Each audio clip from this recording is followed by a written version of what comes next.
If this book found you tonight, it's because something in your life is already ending. Even if nothing has collapsed yet, even if everything still looks normal on the surface, there is a version of you that cannot continue. And somewhere deep inside, you already know it. You didn't click on this by accident. You didn't stumble into this moment. And this message is not here to motivate you. It's here to interrupt you. Because right now, whether you admit it or not, you are standing at the edge of a turning point. Not the kind that arrives with fireworks or announcements, but the kind that begins quietly, as a restlessness, a subtle dissatisfaction, a feeling that the life you're living no longer fits the person you're becoming. You may have tried to ignore it, to distract yourself, to explain it away as stress, boredom, or overthinking, but the feeling didn't leave. That's because it isn't a problem. It's a signal, and signals only appear when something is ready to change. This book does not appear when life is comfortable. It does not arrive when everything is aligned. It appears when the old structure is cracking and the new one has not yet formed. When the identity you built can no longer hold your soul. You are not here to learn something new. You are here to remember something ancient.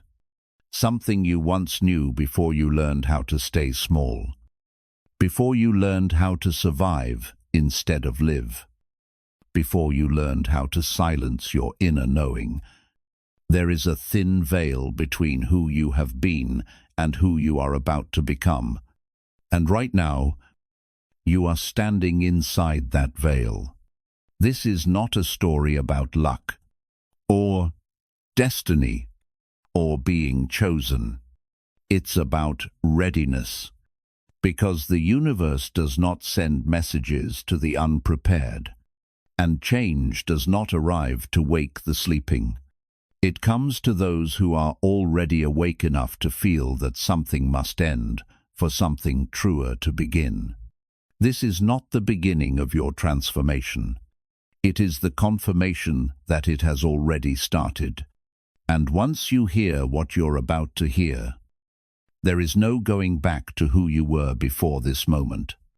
Not because you are forced to change, but because you will finally see why you can't stay the same. Take a breath, slow down, and listen carefully, because this is not just an audiobook. This is the moment your life begins to turn. There is a feeling that doesn't come with a name. It doesn't arrive loudly. It doesn't demand attention. It simply sits there, quietly. A sense of emptiness that isn't sadness. A loss of interest that isn't depression.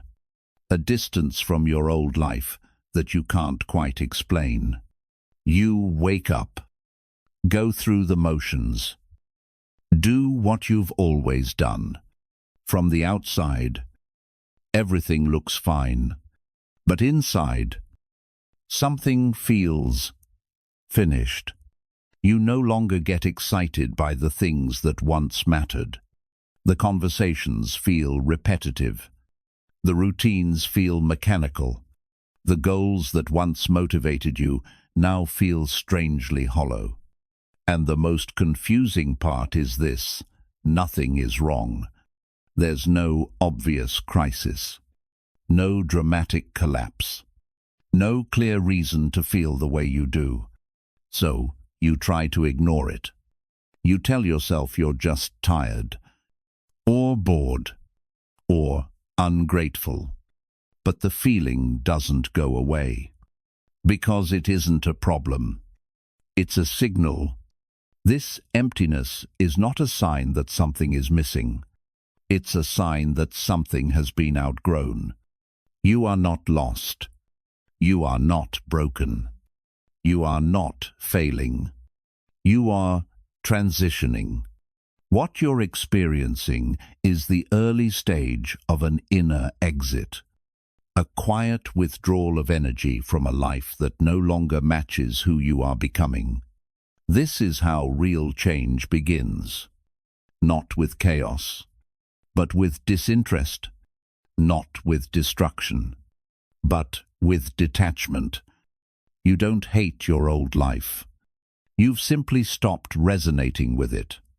And that can be unsettling, because when the old no longer fits, but the new hasn't appeared yet, the mind panics. It wants labels, explanations, certainty. But this phase offers none of that. Only a strange inner knowing that whispers, "This can't be it." You may feel guilty for thinking that, especially if your life looks successful on paper, especially if others would trade places with you without hesitation. But your soul does not measure life by appearances. It measures alignment. And right now, alignment is slipping. This emptiness is not a void to be filled. It's a space being cleared. Think of it like this. When a tree outgrows its pot, it doesn't scream. It doesn't collapse. It simply stops thriving. The leaves lose their color. Growth slows. Not because the tree is weak, but because the container is too small. Your life is that container, and the restlessness you feel is not impatience. It's pressure, pressure from the inside. You are expanding beyond the structure you built to survive an earlier version of yourself. The version of you that learned how to fit in, how to be accepted, how to make sense, how to stay safe. That version served you once, but it cannot carry you forward. So it begins to dissolve. And when an identity dissolves, it doesn't announce itself. It fades. You stop caring. You stop trying. You stop forcing yourself to believe in things that no longer feel true. This can feel frightening. Because the mind interprets loss of interest as danger, it says, what if you're losing direction? What if you're wasting your potential? What if you never find what replaces this? But the truth is simpler. You are not losing direction. You are shedding momentum that no longer belongs to you. And this shedding always feels like emptiness at first, because the old identity leaves before the new one arrives. This is the part most people misunderstand. They think the emptiness means something has gone wrong, so they rush to fill it with noise, with distractions, with new goals that look impressive but feel empty, with relationships that keep them busy but disconnected. They mistake the exit for a problem, but you didn't. You listened. Even if you didn't understand what you were listening to, that quiet sense of "I don't belong here anymore" is not a failure of gratitude. It's the beginning of honesty. And honesty is always the doorway to transformation. Here is something important you need to hear. You are not being pulled towards something new yet, because you are still releasing something old. This phase is not about direction. It's about detachment. Your soul is gently unplugging itself from a life it has already completed. And completion does not always feel victorious. Sometimes it feels empty. Sometimes it feels boring. Sometimes it feels like standing in a room you've already packed up, waiting for the door to open. This is why you may feel disconnected from people you once felt close to, not because you dislike them, but because the version of you they relate to is leaving. This is why conversations feel shallow. Why achievements feel underwhelming. Why even rest doesn't feel restful. You're not tired. You're between identities. And that space has a unique emotional texture. It's quiet. It's neutral. It's oddly still. And most people run from it, because stillness reveals truth. The truth is this: you are not being emptied because you are lacking. You are being emptied because you are making space. This stage is not meant to be understood intellectually. It is meant to be endured gently. If you try to define yourself here, you'll feel lost. If you try to force purpose here, you'll feel anxious.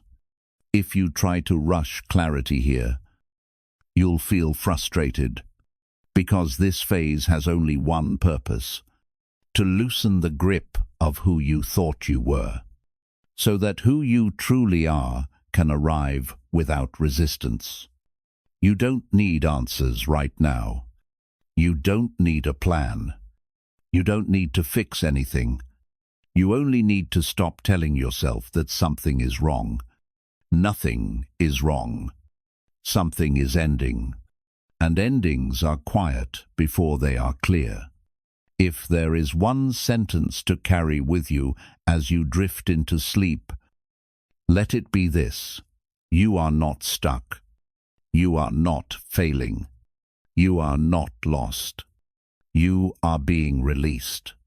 And the life that's coming cannot arrive until the life you've completed fully lets go. Change never arrives the way the mind expects it to. It doesn't come as clarity. It doesn't arrive with confidence. And it certainly doesn't feel comfortable. Real change enters your life as discomfort, as friction, as irritation, as a quiet internal resistance that makes everything feel slightly off. And because of that, most people misinterpret it. They assume discomfort means something is wrong, that they've made a mistake, that they should pull back, slow down, or return to what feels familiar. But discomfort is not a warning sign. It is a signal of upgrade. Every meaningful transition begins with destabilization, because before something new can form, the nervous system has to release its attachment to what it knows. And the nervous system does not like uncertainty. It was never designed for expansion. It was designed for survival. So when change begins, the body tightens. The mind resists. The emotions fluctuate. Not because you are unsafe, but because you are unfamiliar territory. Think about the last time you outgrew something important. A job, a relationship, an identity. Before the clarity came, there was discomfort, a period where nothing felt right. But nothing was clearly wrong. That phase was not confusion. It was recalibration. Discomfort is what happens when your internal frequency changes faster than your external life. Your soul moves first. Your environment lags behind. And that gap, that mismatch, is what you feel as unease. This is why people often say, "I don't know what I want anymore." What they really mean is, "I no longer want what used to work." And that realization is deeply uncomfortable, because wanting something new implies leaving something old. And leaving always involves loss. Even when the loss is necessary, even when the loss is chosen, even when the loss leads to freedom, the body still experiences it as destabilization. This is where many people turn back. They mistake the discomfort of growth for proof that they should stop. But discomfort is not asking you to stop. It is asking you to shed, to loosen your grip on identities, routines, and attachments that no longer support your expansion. That shedding does not feel empowering at first. It feels awkward, lonely, uncertain. This is why growth is often mistaken for breakdown. From the inside, it feels like losing ground. From the outside, it may look like stagnation, but in reality, you are entering what many traditions call the void. The space between who you were and who you are becoming. The void is not a punishment. It is a passage, and everyone who evolves meaningfully passes through it. The void is the phase where old reference points dissolve. Your old motivations no longer move you. Your old fears no longer control you. But your new desires haven't fully formed yet. So the mind panics. It says, do something. Fix this. Fill the space. But filling the space too early interrupts the transformation. This is why discomfort feels unbearable for some people.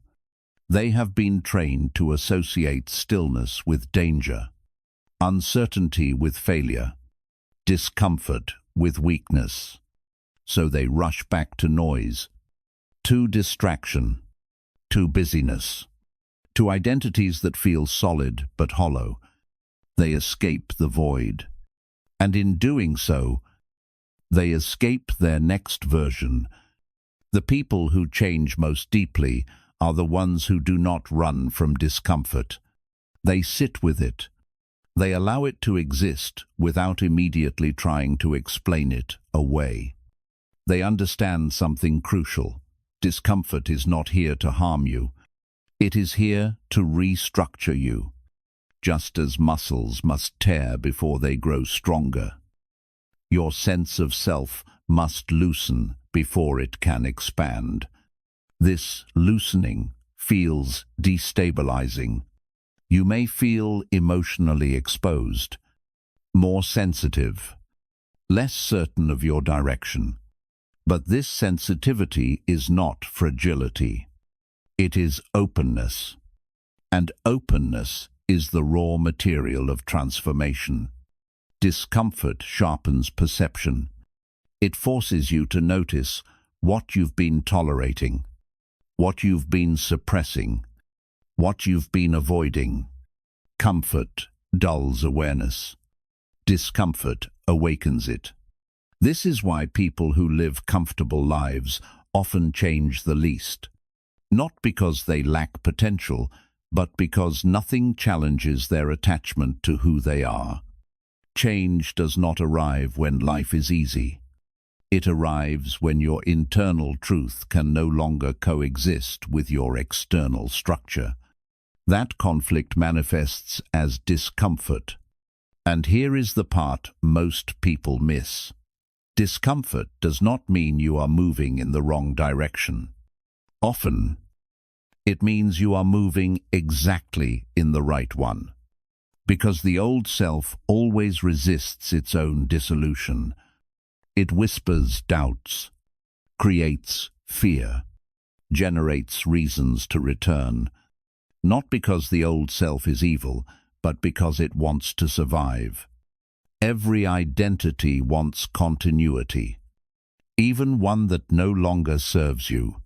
So discomfort becomes the battlefield between who you have been and who you are becoming. And the void exists precisely so that neither side fully wins. It dissolves the old without forcing the new too early. This is why the strongest people you know often went through periods of silence, withdrawal, confusion, stillness. They were not lost. They were incubating. The discomfort you feel now is not a sign that you are failing at life. It is a sign that life is asking more of you. Not more effort, more honesty, not more action, more surrender. If you are uncomfortable, it means something false is loosening. If you are uncertain, it means certainty is being rebuilt on a truer foundation. And if you are tempted to go back to what once felt safe, pause, because safety is not the same as alignment, and comfort is not the same as truth. Discomfort is the language transformation uses before clarity becomes available. If you allow it to stay without trying to escape it, it will do its work quietly. It will strip away what no longer belongs. It will soften what has been rigid. It will prepare you for what comes next. And when clarity finally arrives, it will not feel forced. It will feel obvious, but only because you were willing to stay with discomfort long enough for truth to surface. Let this sentence stay with you as you rest. Discomfort is not here to break you. It is here to rebuild you without lies. Stability is one of the most convincing illusions the mind ever creates. It feels responsible. It feels mature. It feels safe. And yet, it is often the very thing that quietly drains the life out of you. The mind loves stability because stability means predictability. And predictability means control. Your brain does not care if you are fulfilled. It cares if you are familiar. So when your life becomes predictable, same routines, to same conversations, same expectations, the mind relaxes. But the soul does not, because the soul is not here to repeat. It is here to evolve. This is where the conflict begins. What you have been calling a stable life may actually be a well-decorated cage, comfortable enough to stay, restrictive enough to stop growing. The danger of stability is not that it feels bad. The danger is that it feels acceptable. Acceptable to your family, acceptable to society, acceptable to the version of you that learned how to survive instead of expand. Stability rarely arrives as oppression. It arrives as reason. You should be grateful. Don't risk what you already have. This is good enough. And slowly, without drama, your edges soften. Your curiosity fades. Your hunger dulls. Your intuition grows quieter. Not because you chose to give up on life, but because stability asked you to stop questioning it. The illusion works because it disguises itself as wisdom. It tells you that wanting more is dangerous. That change is irresponsible. That leaving comfort means failure. But ask yourself something honestly. When was the last time stability made you feel alive? Not calm, not safe, alive. Stability is excellent for maintaining systems. It is terrible for birthing new selves. Because anything that grows eventually destabilizes what contains it.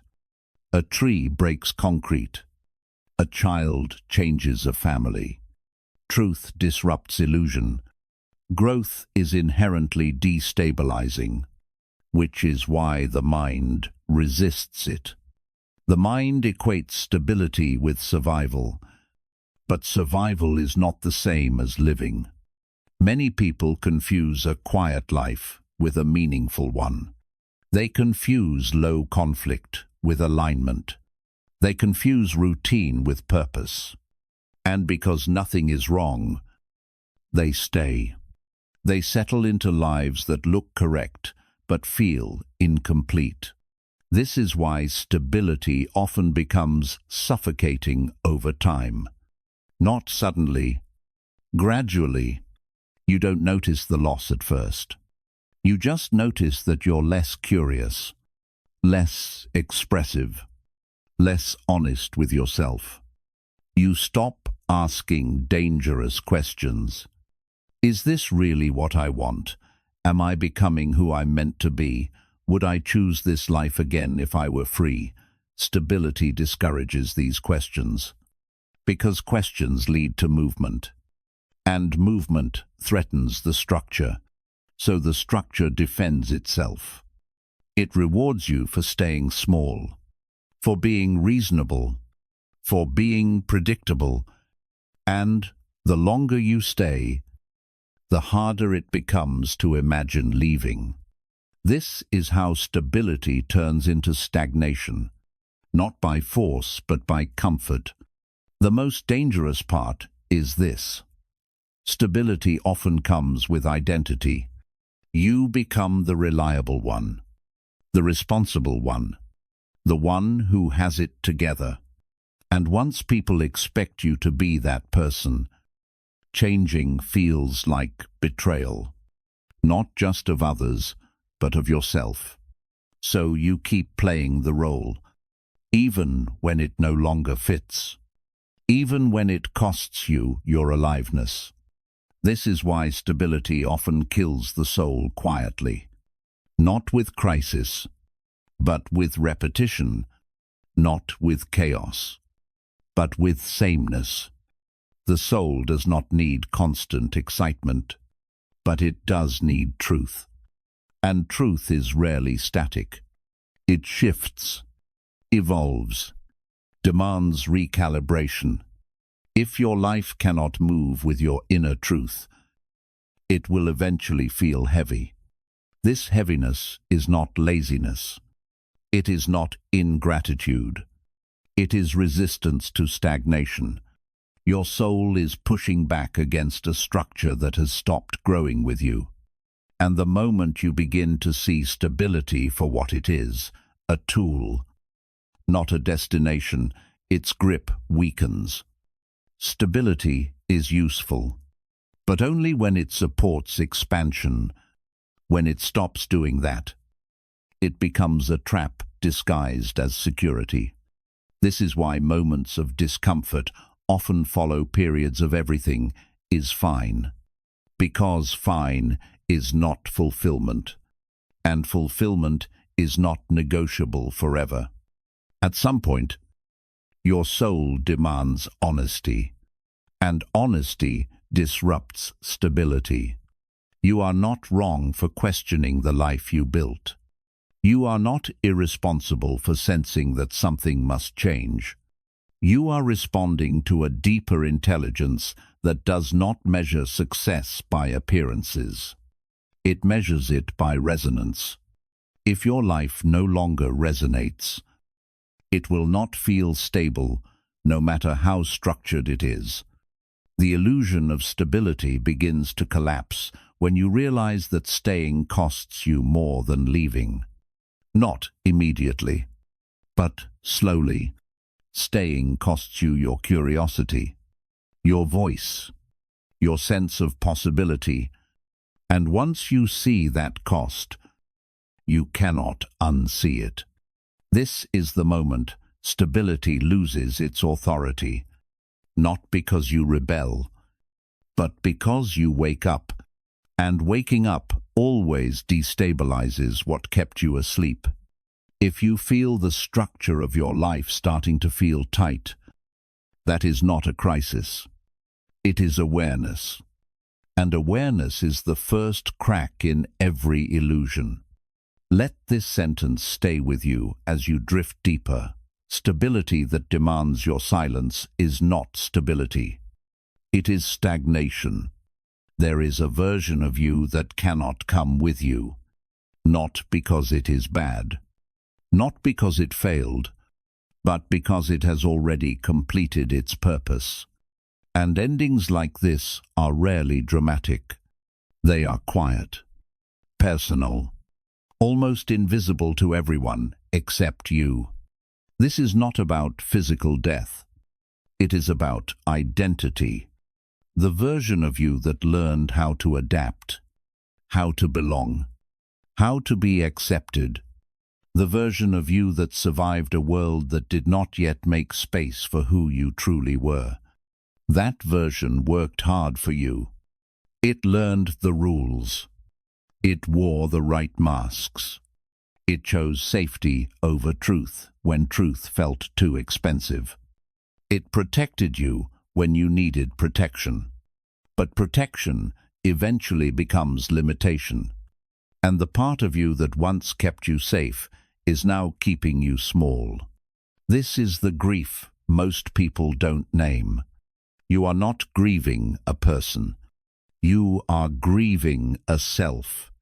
The self who knew exactly how to function, how to explain themselves, how to maintain relationships that made sense but no longer felt alive. Letting go of this version of you feels like betrayal, because you invested so much into becoming them. Years of effort, sacrifice, compromise.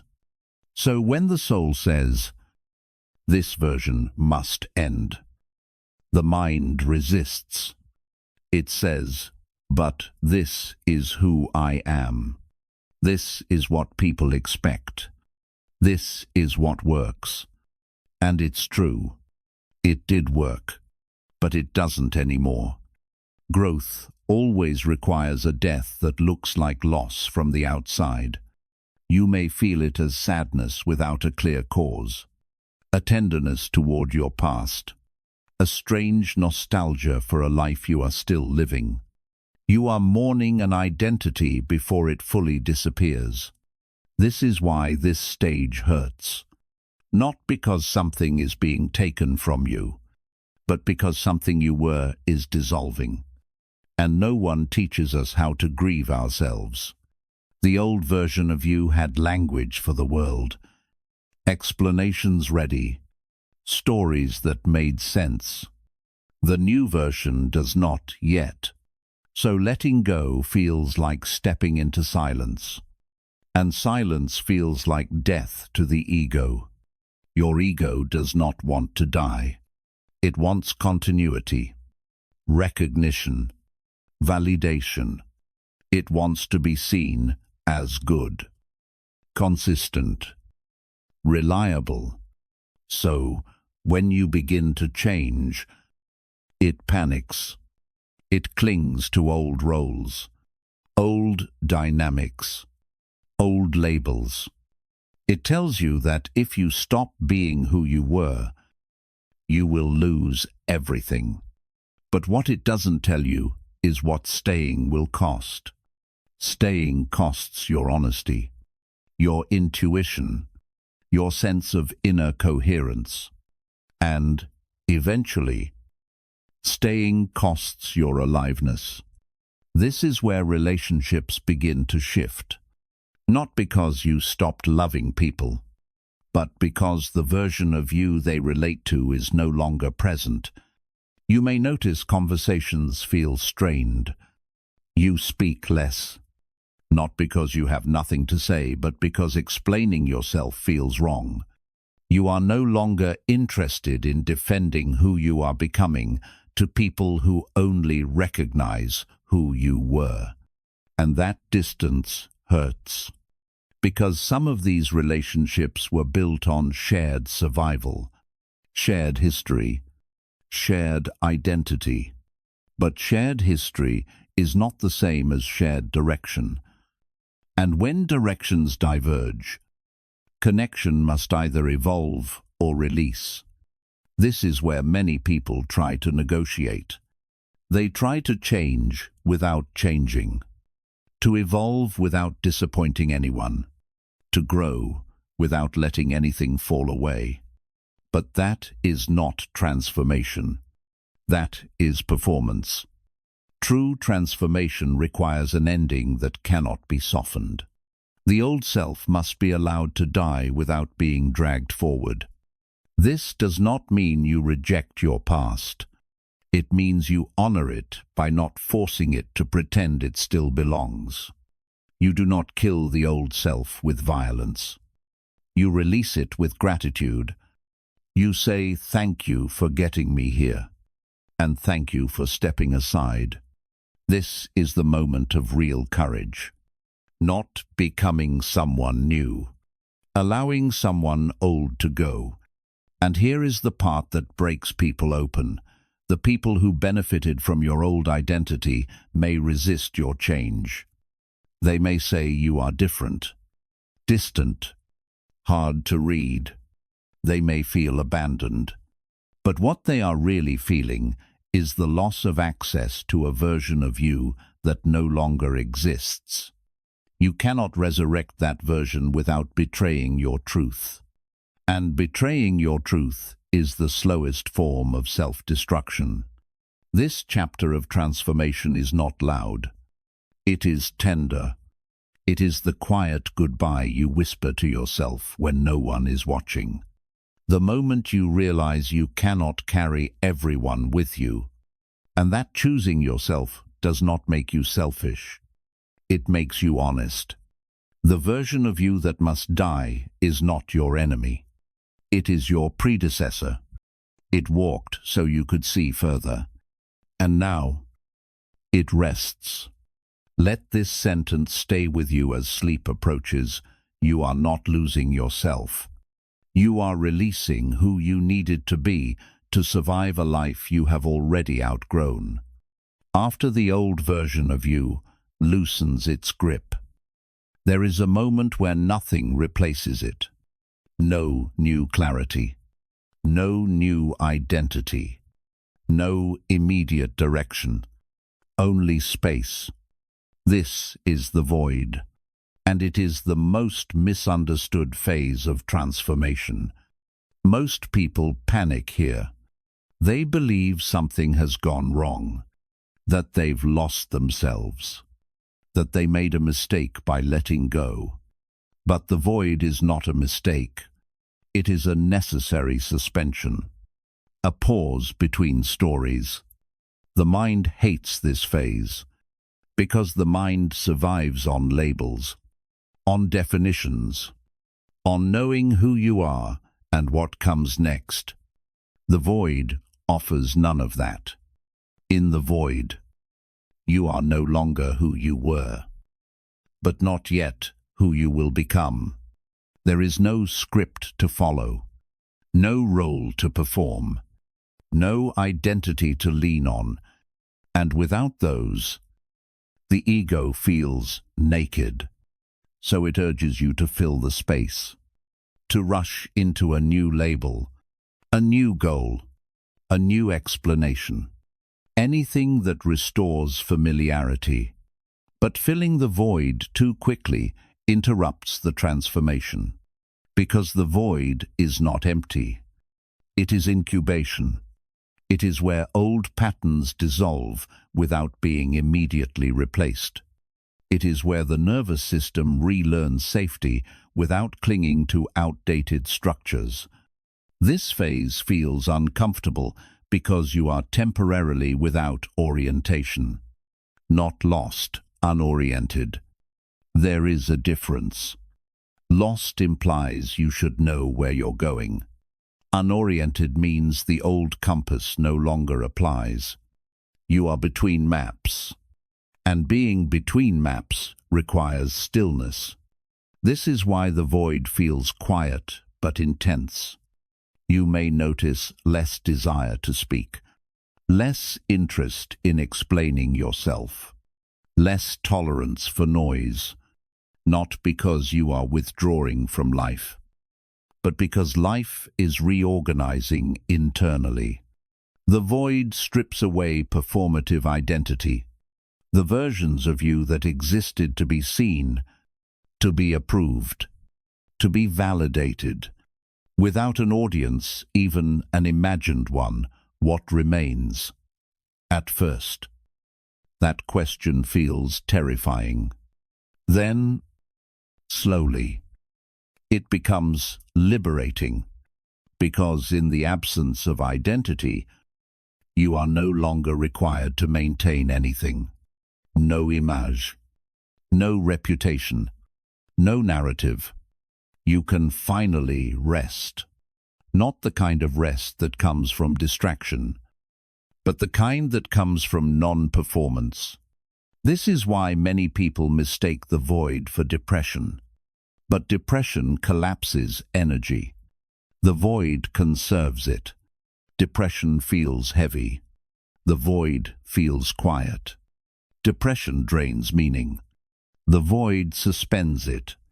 In the void, meaning has not disappeared. It is reforming, and reforming requires space. Think of a seed underground. It does not look productive. It does not look successful. But something irreversible is happening. The shell is breaking. This is why you should not rush to fix the void. Fixing assumes something is broken. Nothing is broken. You are between selves. The most dangerous thing you can do here is force certainty. Certainty locks identity. The void dissolves it. Certainty satisfies the ego. The void educates the soul. If you try to label yourself too soon, you carry old limitations into new structures. If you rush to define your future, you recreate the past in different clothing. The void exists to prevent that. It is the intelligence of life protecting you from premature answers. This phase often comes with social withdrawal, not isolation, selectivity. You may feel uninterested in explaining what you're going through, not because you're hiding, but because words feel insufficient. This is a sign of depth, not avoidance. Some experiences cannot be translated. They must be lived through. The void teaches you to tolerate not knowing. And that tolerance is power. Because once you can remain present without identity, without direction, without reassurance, you are no longer controlled by fear. Fear needs narrative. The void offers none. In this space, you begin to notice subtle things again. Your breath, your inner rhythm, your intuitive responses, without labels interfering. Truth becomes quieter and clearer. The void is where you learn to trust without explanation, to exist without justification, to feel without narration. This is why you should not rush through it. The void is not meant to be comfortable. It is meant to be honest. It removes everything that was maintained only through effort. And what remains is what belongs. You do not figure out the void. You outwait it. You allow it to finish its work. And one day, not suddenly, not dramatically, you will notice something forming. Not a concept, not a plan, a quiet orientation, a sense of rightness, a direction that does not need convincing. That is when the new identity emerges, not imposed by thought, but grown from stillness. The void does not last forever, but it must not be rushed, because the self that emerges from it is not assembled. It is revealed. Let this sentence stay with you as sleep deepens. Do not rush to become someone new.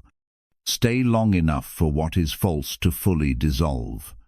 There is a moment in every real transformation that does not look like a decision. There is no announcement, no visible action, no dramatic shift in circumstances. From the outside, nothing changes. But internally, everything does. This moment happens quietly, so quietly that many people miss it. It is the moment you stop negotiating with yourself, not out of anger, not out of rebellion, out of clarity. It is the moment you realize you cannot unknow what you now know.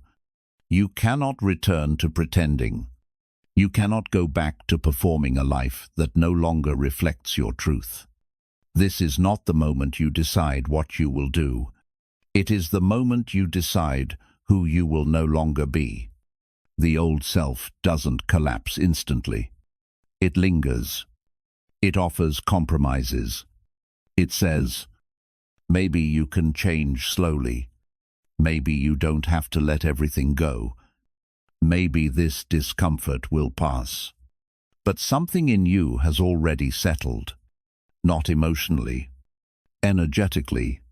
There is a quiet line drawn within. And once that line exists, you can cross it, but you cannot erase it. This is why the decision feels irreversible, even though no one else can see it. The decision is not an action. It is a withdrawal of permission. You withdraw permission to live dishonestly with yourself. You withdraw permission to stay in situations that require you to silence your intuition.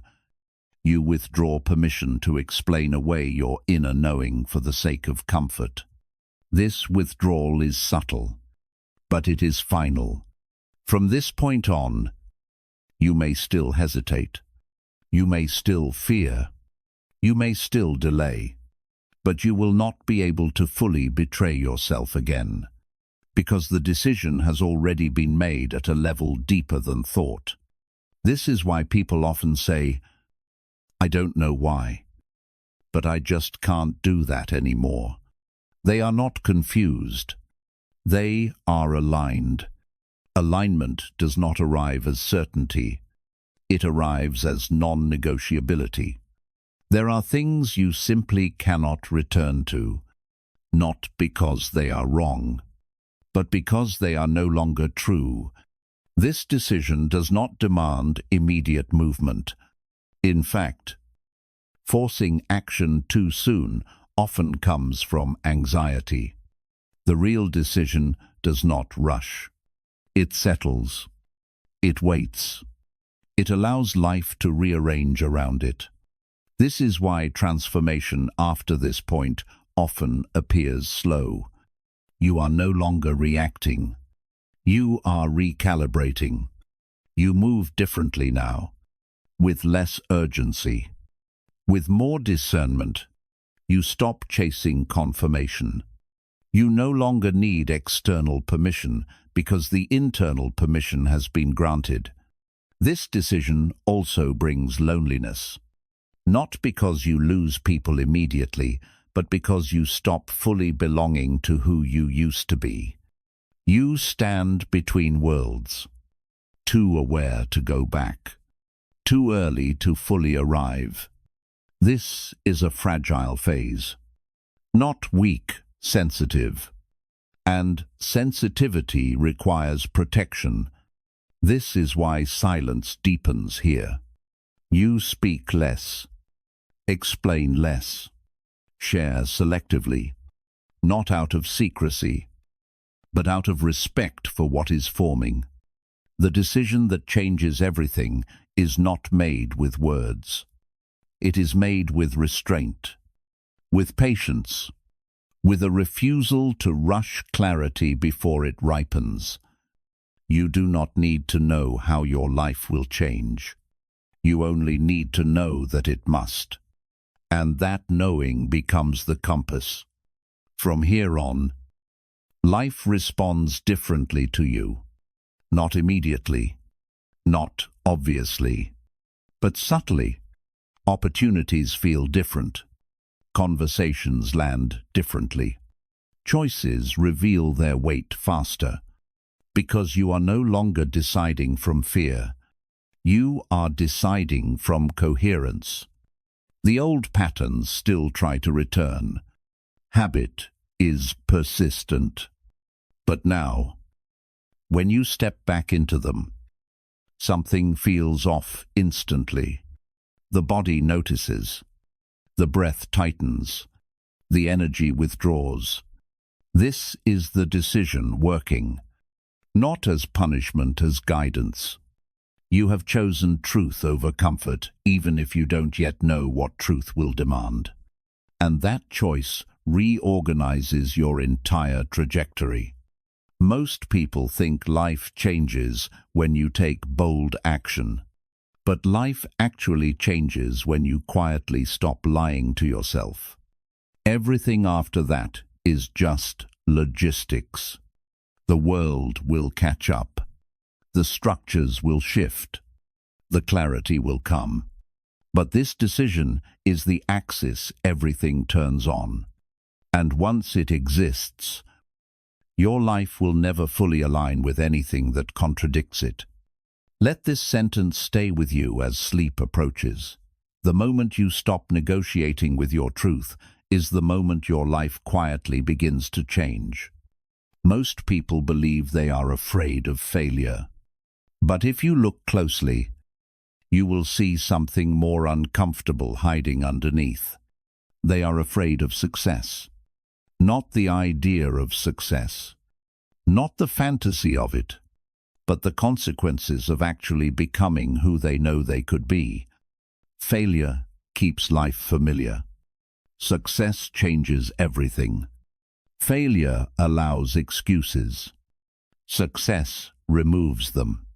This is why, when success comes close, the nervous system reacts with fear, not excitement. Fear. Because success is not just achievement. Success is visibility. And visibility exposes you. When you succeed, you are seen. When you are seen, you are judged. When you are judged, you can no longer hide. Failure lets you remain invisible. Success asks you to stand fully inside your life. This is where fear begins. Fear of being misunderstood. Fear of being projected onto. Fear of being reduced to an image. Because once you are visible, people stop seeing you and start seeing what you represent to them. Their hopes, their insecurities, their comparisons. Success turns you into a mirror, and mirrors make people uncomfortable. Part of you knows this. That is why you hesitate. That is why you delay. That is why you almost move forward. Then pull back. It is not laziness. It is self-protection. Another layer of fear sits beneath visibility. Responsibility. Success removes the ability to blame. When you succeed, you cannot say one day. You cannot say if only. You become responsible not just for your choices, but for your capacity. And capacity is demanding. It asks you to show up consistently, to lead yourself, to hold weight without collapsing. Many people unconsciously avoid success because they are comfortable carrying potential, but not responsibility. Potential feels light. Success has gravity. Potential lets you imagine. Success requires you to be. And being requires discipline, not force, but integrity. The integrity to live in alignment even when no one is clapping, even when it's uncomfortable. There is another fear, quieter than the rest. The fear of losing your old identity. The identity that knew exactly how to function in limitation. The identity built around struggle. Around, almost. Around, not yet. Success dissolves that identity. And without it, you don't know who you are anymore. This is terrifying. Because suffering, while painful, is familiar. Success is unknown territory, and the mind prefers known pain over unknown freedom. This is why some people sabotage themselves right before breakthrough. They miss deadlines, create drama, start conflicts, suddenly lose focus, not consciously, instinctively, because success threatens to end the story they've been telling themselves. And stories are comfortable, even painful ones. Success demands a new story, one without excuses, one without hiding places. And that feels like exposure. Here is the truth most people never say out loud. Success isolates you, not because it makes you superior, but because it separates you from versions of yourself that were built around limitation. Some relationships cannot follow you, not because they are bad, but because they are anchored to who you used to be. This loss is subtle but real, and part of you fears it. You fear outgrowing conversations, outgrowing environments, outgrowing expectations. You fear becoming different, because different often means alone. So you hesitate. You dim your light just enough to stay connected. You delay just enough to stay familiar. But here is the paradox. The same success you fear is also what would finally align you. Success, when it is authentic, is not about money, status, or achievement. It is about coherence, your inner truth matching your outer life. And coherence is calming. But before calm comes disruption, because the structures built around the old identity cannot hold the new frequency. This is why fear intensifies right before success. Because success is not an event. It is an identity shift. And identity shifts always feel like death to the ego. The ego survives through comparison. Success ends comparison. Because when you are aligned, you stop looking sideways. You stop needing approval. And that threatens every part of you that learned to survive through validation. So fear appears, not to stop you, but to test your commitment. Fear asks, are you willing to be seen? Are you willing to be responsible? Are you willing to let go of who you were? If you say no, life will let you stay where you are. If you say yes, everything rearranges. Not immediately, but inevitably. Success is not about becoming more. It is about removing what is false. And removal always feels like loss before it feels like freedom. Let this sentence stay with you as sleep deepens. You are not afraid of succeeding. You are afraid of the version of yourself that success will require you to become. There is a moment after commitment when life begins to answer you back. Not loudly, not dramatically, but unmistakably. Things start to line up in ways that feel too precise to ignore. A conversation happens at the exact right time. A sentence lands deeper than it should. An opportunity appears without effort. You call these coincidences, but they are not random. They are responses. Synchronicity does not appear to convince you of anything. It appears because something in you has shifted into alignment. Before this point, you were searching, looking for signs, looking for reassurance, looking for confirmation that you were on the right path. But searching is outward, and outward searching scatters energy. The moment you stop searching and start standing in your decision, reality adjusts. Not because the universe rewards you, but because you are no longer pulling in opposite directions. Alignment is coherence. When your thoughts, Emotions and actions begin pointing the same way. Friction decreases, and when friction decreases, movement becomes effortless. This is when reality responds, not as magic, as physics. A clear signal moves faster than a distorted one. Synchronicity is simply what happens when your internal signal becomes clean. This is why people who are aligned often seem lucky. They are not lucky. They are readable. Life can respond to clarity. Confusion creates static. Alignment creates flow. You may notice something subtle here. You are no longer chasing opportunities. They approach you, not because you are special, but because you are no longer resisting yourself.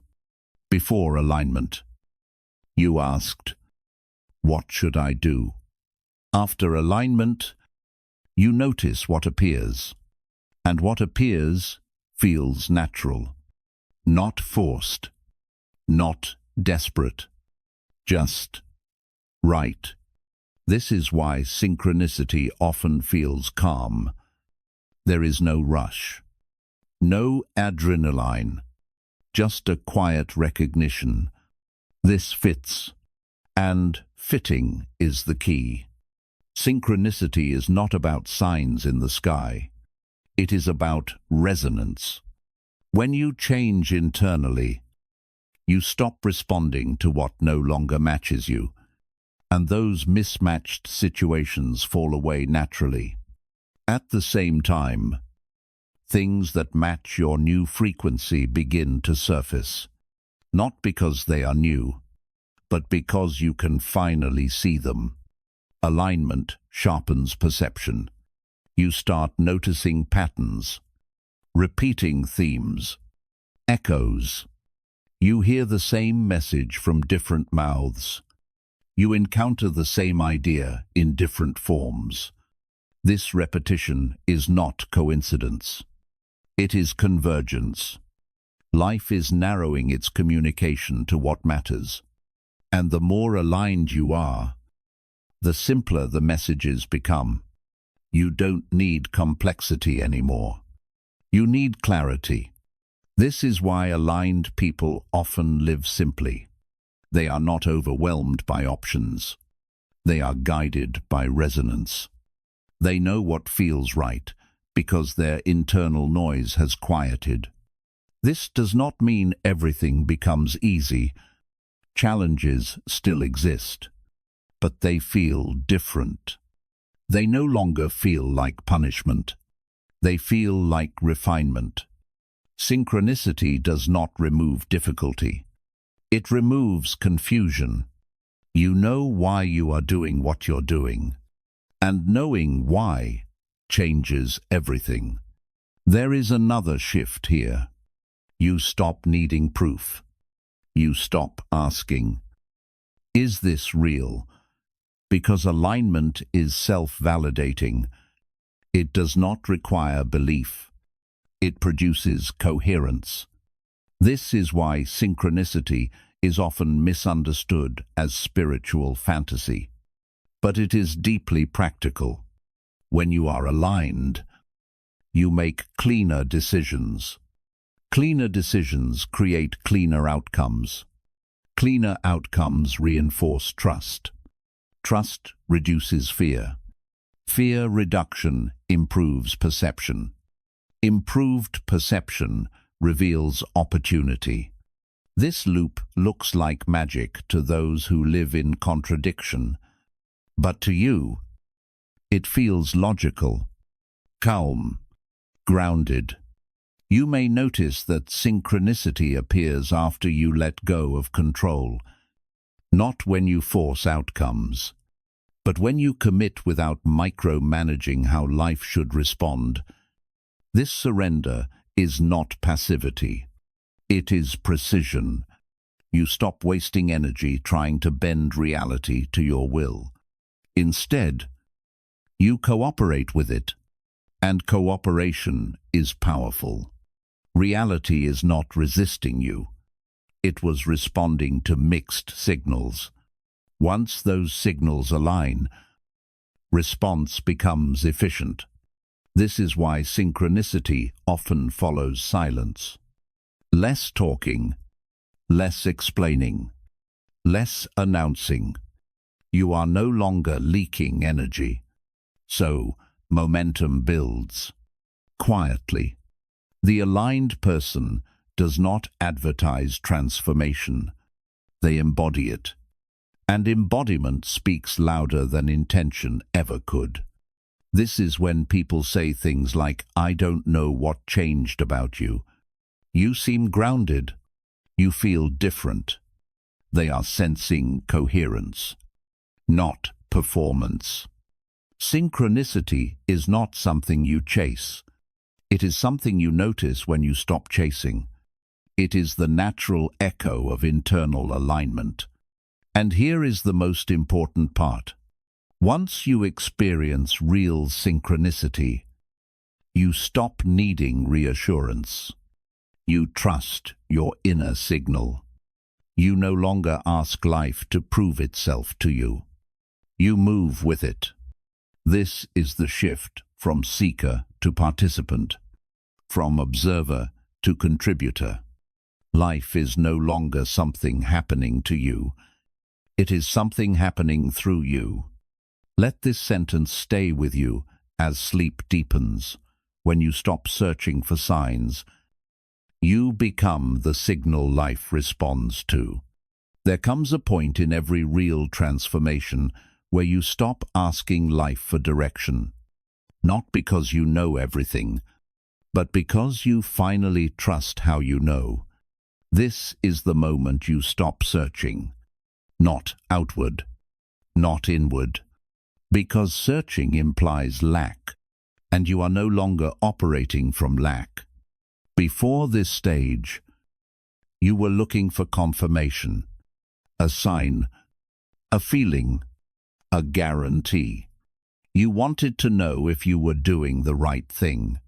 But now, something has changed. You no longer need proof. You recognize alignment when it happens.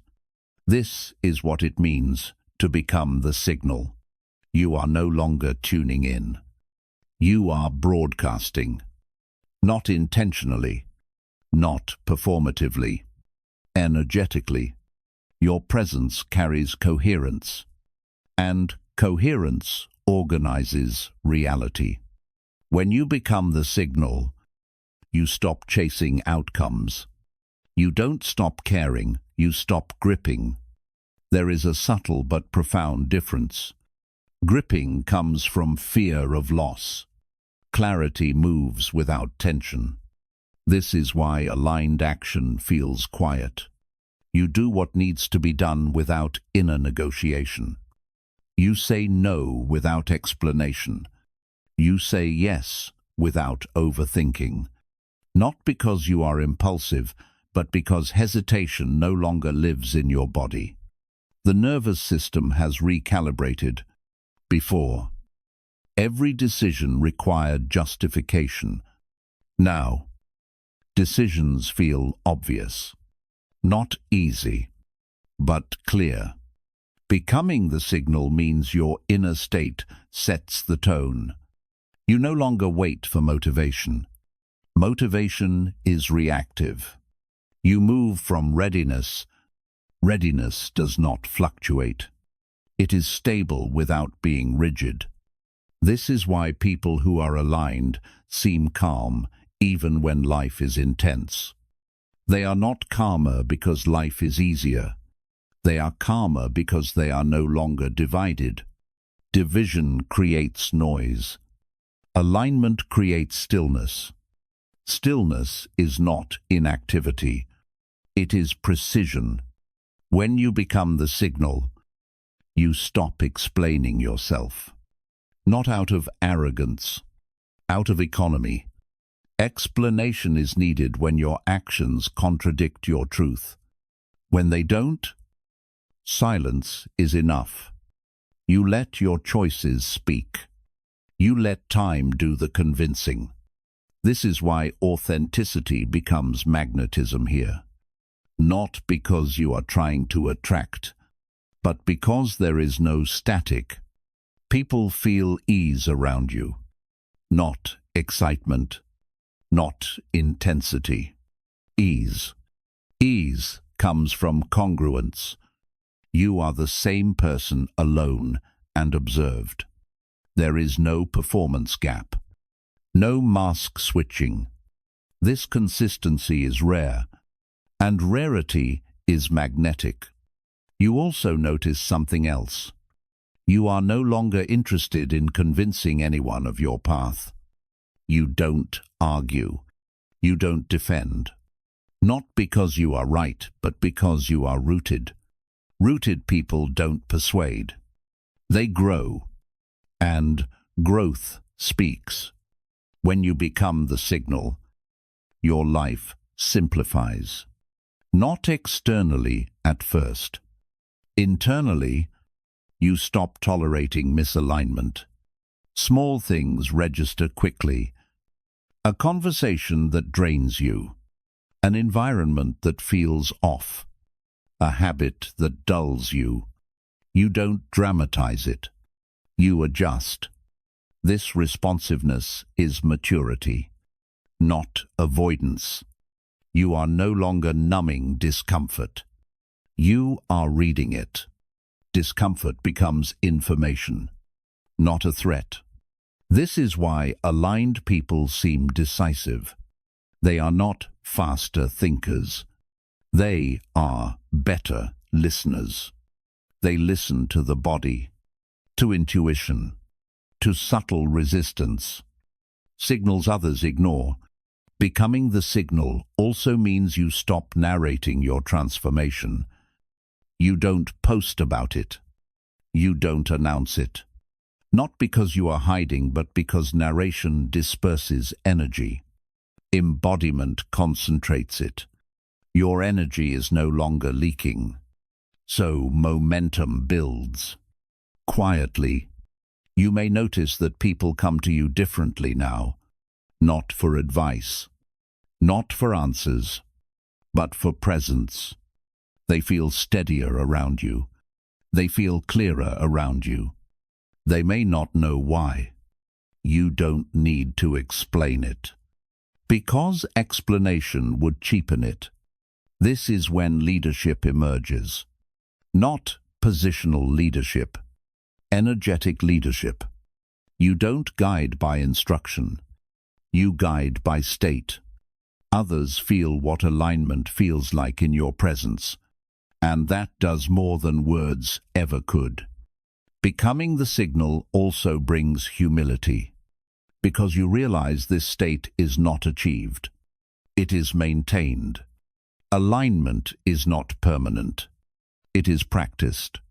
Through honesty, through restraint, through continual listening. You don't cling to being aligned.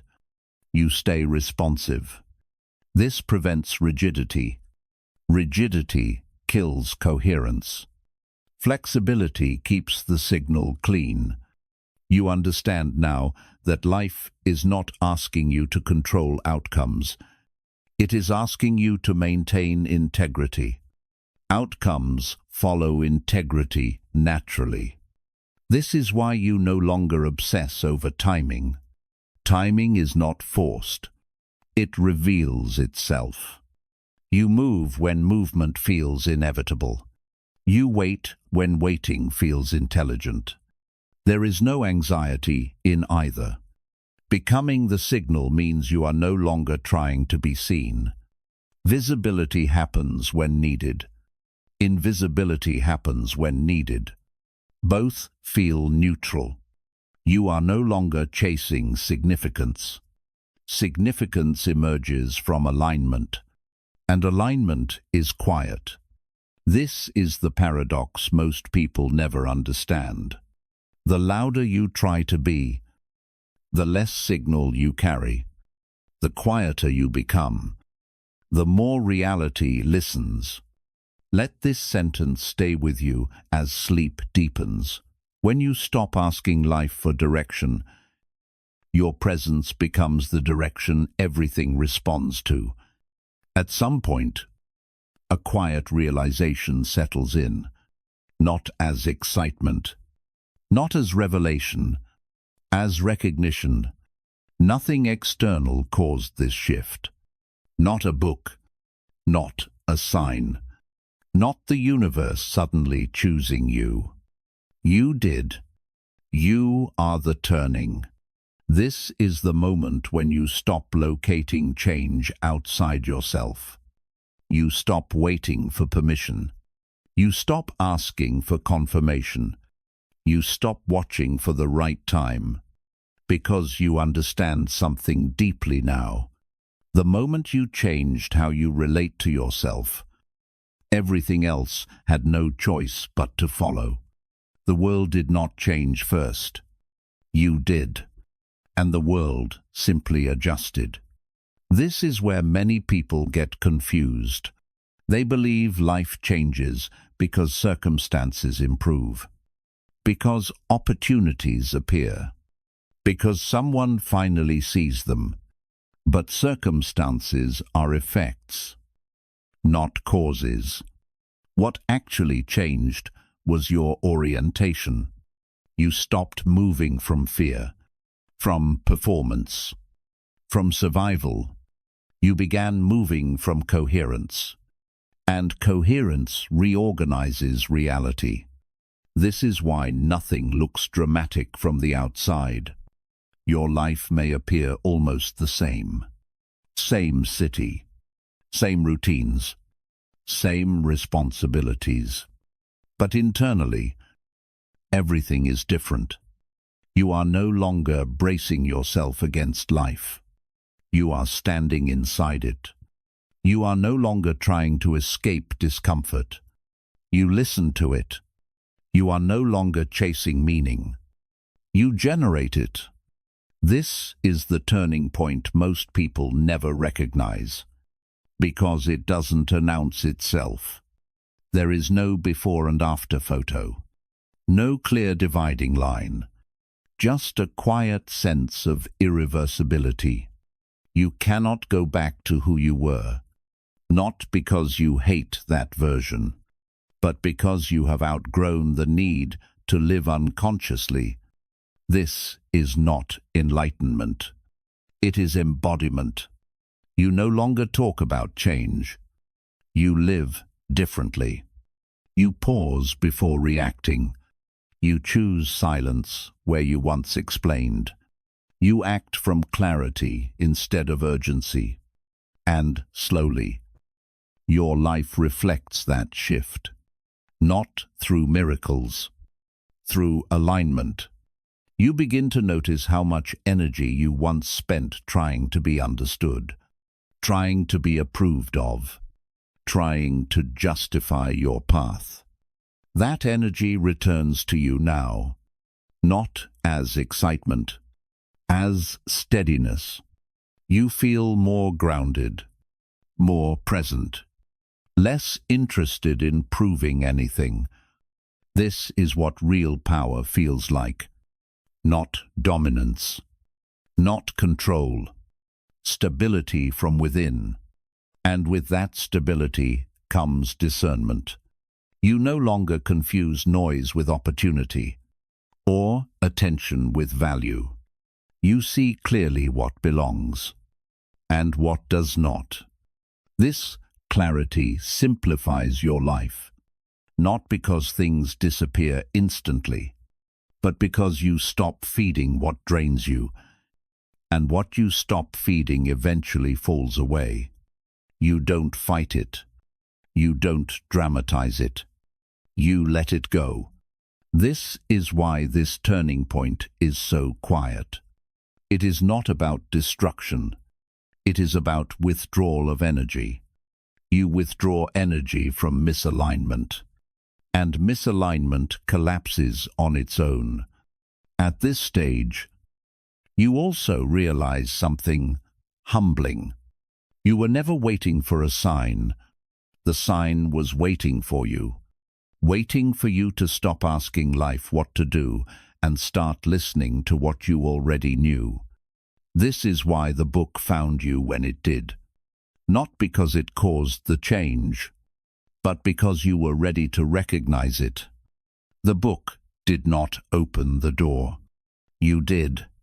And now, standing here, you understand that turning points are not events. They are states.